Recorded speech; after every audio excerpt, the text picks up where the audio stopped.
So science fiction and fantasy art, right? When did this happen? This just started. This is Masters of Science Fiction and Fantasy Art, and as you can see, this is the more like newer, recent, kind of like really cool fantasy art. But what is fantasy art?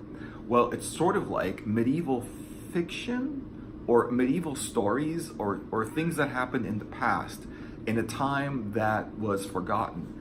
Even though, you know, there's no real evidence of any dragons. There was never dragon skeletons ever, you know, unearthed. People believed in them, you know. People believed in all of the things that are in fantasy art, whether they were real or not at the time. People believed that they were real, so it was kind of real at the time. But what's interesting is, why wasn't fantasy art depicted as current art during the medieval era? And I'm thinking that there's like lots of different differences. This is pretty cool. And there's lots of different real, like, there's no one. Oh yeah. There's like lots of different reasons. Basically, this kind of fantasy art started more like recently. It didn't really start until maybe a while ago. It's not because people didn't have access to art materials. They actually started having access to art materials after they started getting mass produced. But people were still drawing like Monet and all of those impressionists. They were still painting other things, and it took some real revolutions in art, you know. It took some real revolutions in art to actually come down to like stuff like this, stuff where, you know, people seem to be in a medieval world, in a fantasy world, in a world where those things, whether real or imagined, are real, are in that world. They're basically, they live in fantasy, they live in imagination. You know, but what's interesting is that even though fantasy is about medieval, during medieval times, there was no writing of fantasy, but there was no pictures of fantasy. No one drew it, you know.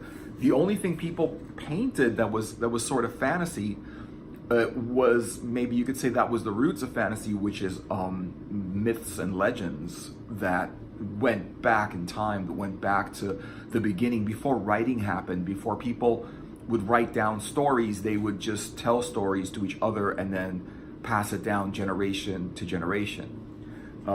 So here's a Red Sonja, which it's actually pretty cool. So, you know, so that's the thing. So how did this suddenly happen? Well, part of it happened, I think, is there was suddenly a demand for fantasy pictures after fantasy literature came out, after fantasy books came out. Fantasy science fiction books came out with Jules Verne way back over 100 years ago or so. There was Jules Verne, and he wrote stories like The Time Machine, about someone inventing a time machine, because at the time, people were inventing everything. Things were just being invented that were just so revolutionary at the time that it was like no other time. The car, the airplane, the light bulb, radio, you know, telephone, all of these things kind of were invented, like the refrigerator, the air conditioner. All of these things were suddenly invented at the same time, and they were like completely useful. And we really haven't had like a real renaissance of inventions like we had with Edison and we had with Tesla. Yeah, but like, for example, oh cool, pirates. So anyway, so we really didn't have any of that, and I think that those inventions just sparked people's imaginations, going, wow, you know, how long will it be before we can actually go into space? We can go to the moon and stuff like that. And people started actually writing with different discoveries. With the telescope came the discovery of Mars and the fact that there are planets, there are other worlds that are nearby us, that are close to us, where there might actually be people living there, or maybe they're not. We don't really know, you know.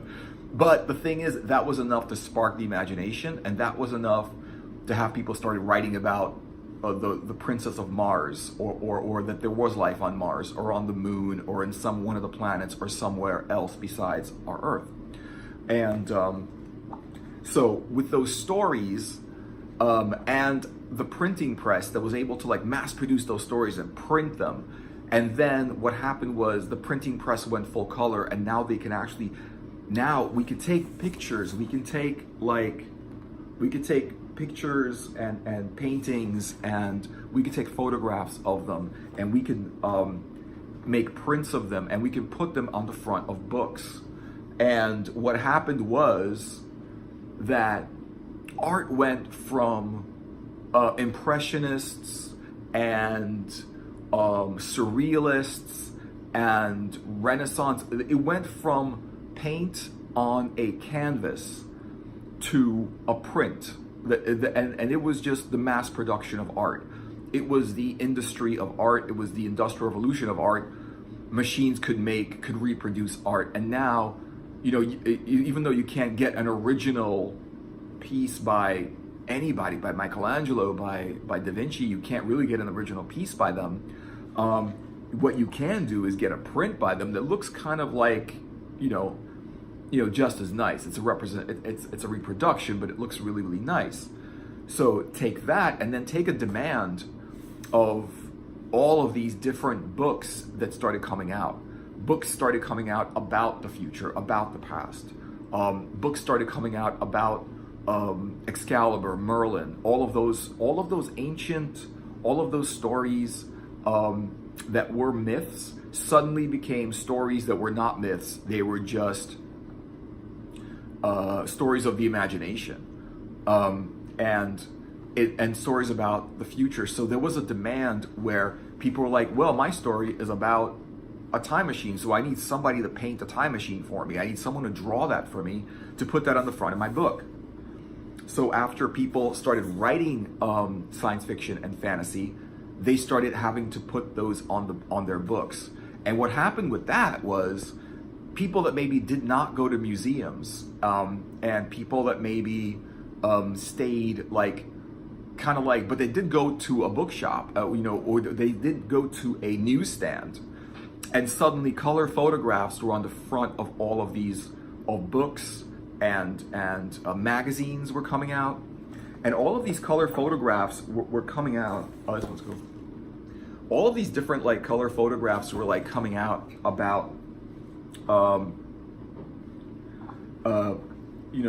they were being put on the front of books. They were in the newsstands, and a lot of people's first experience with fantasy art was going to the newsstand, whether that was back in the 50s at the dawn, where current fantasy art, the way it is now, hadn't started yet, to a little bit later on, to where people would go to the bookshop and see beautiful art, and it would be on the front of a story, a book. And then the thing is, what would happen was, even though the art was inspiring, they would read the story, and now the art made sense to them because the art depicted the story. The artist would actually read the story and then make a piece on the front cover. So people would just like read those stories. And this is a cool one by James Gurn. And people would read those stories, and God, that's cool. People would like read them, or they would actually just look at the covers. And what was interesting, what happened was, the publishers saw that like the nicer the illustration was on the front of the cover, the more that book sold. Whether the story was good or not, if it had a really good cover, the book would sell a lot more. And people would actually buy the book for the art. They would just be blown away by the cover, buy the book, and now they had a book, but maybe they weren't interested in the story, but they loved the art on the front of the book, so they bought the book. I don't know whether they actually took the cover off and put it on their wall, but it sold more books. And I think what happened was, now people started writing stories about the future, and now they had to have illustrations with flying cars, and they had to have illustrations with you would have to like use your imagination, because some of the stories were about people living on other planets, people living on Mars, people living, here's a cool one. This is actually from a book cover. And like book covers like this would like come out, and people would just be blown away. This is a book cover. This is called Black Blade Blues, and this came out in 2010, and that's awesome. I mean, so these book covers, these illustrations are still happening, and the people that started drawing these and painting them were really relevant. And what people started to do was separate that story, the book, from the actual artwork. So now what you can do is you can actually, when you do go to the newsstand or go to the bookshop or whatever, it is like an art gallery there, because all of the covers are art, and all of the magazine covers are art, and inside the magazine is art. And what you can do now is actually, go to the newsstand, find a book cover or illustration that you like, and just go on the website or contact the artist or whatever, and buy a print from them, and not even buy the book, but just buy the picture. So there's also a huge demand of book covers, album covers for musicians, and it's interesting that now people are looking at it like, that they want to draw or they want to paint, the kind of pictures that are on those covers, or those iconic pictures, but they don't want to put it on book covers. They want to just make it art, and now is the beginning. Now you have the beginning of art that's sort of like genre art, which is like sort of fantasy art or sci-fi art, where the story is in the picture, where you don't, where now it is something that you're drawing, not because a publisher or a writer wanted you to put something on the cover of their story, but because this is the kind of story that inspires you, and this is the kind of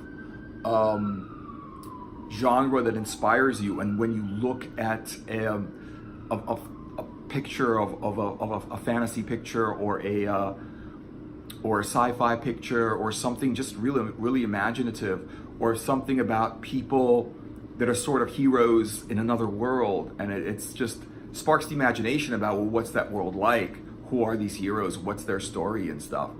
And what happened was that those books and those stories were just a springboard to revolutionize and change art and change what people are drawing. And a new genre of art came out. And this genre of art might have come out anyway, even without those books and stories, where people wanted to, to talk about or to draw about things that might not exist. But the thing is that a lot of those stories, they described the worlds which were painted and drawn. They described the people, the heroes, and what they were like.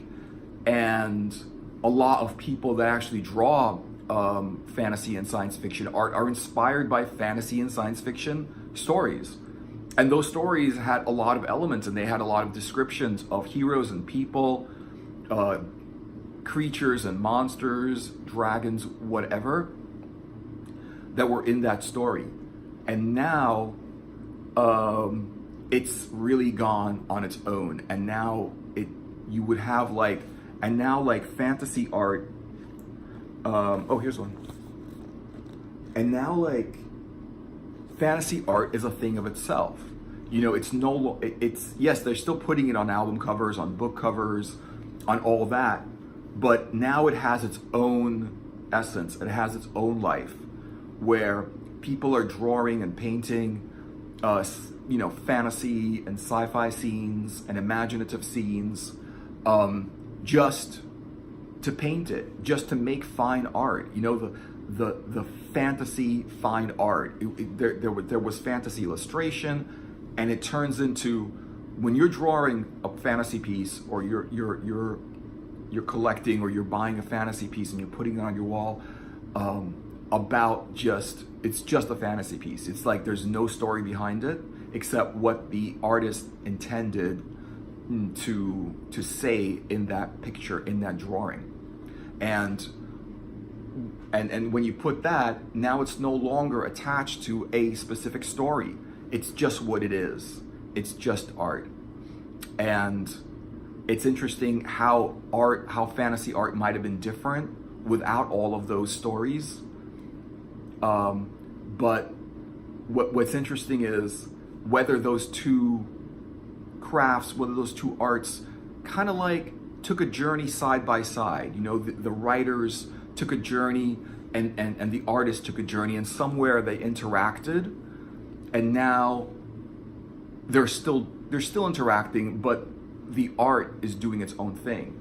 And it influenced, all of those book covers, I think, influenced art and to take it into a new direction. So now the people that are making fantasy art and have been making fantasy art are so inspirational that now you have other people going forward and continuing to make fantasy art. And it's not just something to go with a story. It's just art. It's just art. And the stories are things people imagine themselves and say themselves and present themselves, and it creates this body of work, and it creates a visual story, and it creates a whole new thing. So where is the genre going? I think it's going in the same direction that it was going when it started. Just new and different and more imaginative pieces that might be, could be maybe just inspired by something else, or completely revolutionary and completely different from anything else. So it's, fantasy art has come where it was coming from and where it was going, and I think it's still going in that direction, in a good direction, where now people will continue to draw, and maybe not only like classic fantasy, like medieval classic fantasy with heroes and swords and whatever, but imaginative fantasy, just the fantasy of their own imagination. And maybe you want to, maybe that's a lot, maybe that's sci-fi, maybe that's fantasy, or maybe it's just people's imagination through the years and how they expressed it with fine art. So if you like my video, please subscribe to my channel and like my video, and any comments or any questions or whatever you were thinking when you saw the video and you'd like to say, feel free to comment, and I will see you guys in another video.